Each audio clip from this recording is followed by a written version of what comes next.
على خروج المنتخب السعودي على المؤتمر الصحفي ايش تبي تقول؟ اول نتكلم عن المباراه بشكل عام يا خالد. صراحه مباراه اليوم استمتعنا، وهاردك منتخب السعودي استمتعنا في مباراه تكتيكيه عاليه، مباراه على مستوى الصراحه، ويدلك تطور الكره الاسيويه، واصبحت يعني بعض المباريات كانك تتحدث عن مباراه عالميه.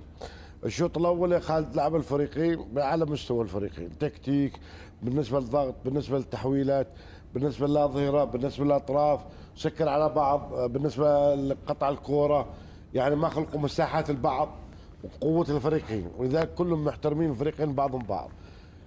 بدا الشوط الثاني وهي اللي غير السيناريو كامل في المباراه. انا استغرب مانشيني من اكبر المدربين، من افضل المدربين العالمين، تغيير سالم الدوسري.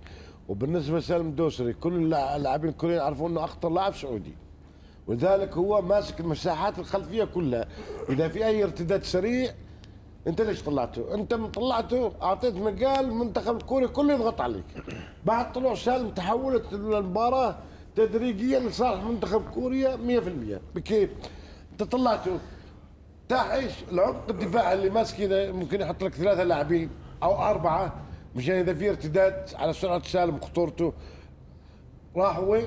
شقوا لوين؟ قال بقوم. شفنا اخر 15 دقيقه من نهايه المباراه قبل السعوديه متقدم 1-0 كيف عملوا كوريا، كم الحلول بسبب طلوع سالم دوسري. عبد الرحمن مش توقيته انه تلعبوا، لاعب يحب يلعب في الاماكن الضيقه يصنع، لكن ما يحب في المساحات الطويله انه يمسك الكوره يصنع له، يحاول يروح الكره على الخط، ينتظر هو يمسك الكره حتى مين اصحابه التحويل الهجوم السريع يساعده.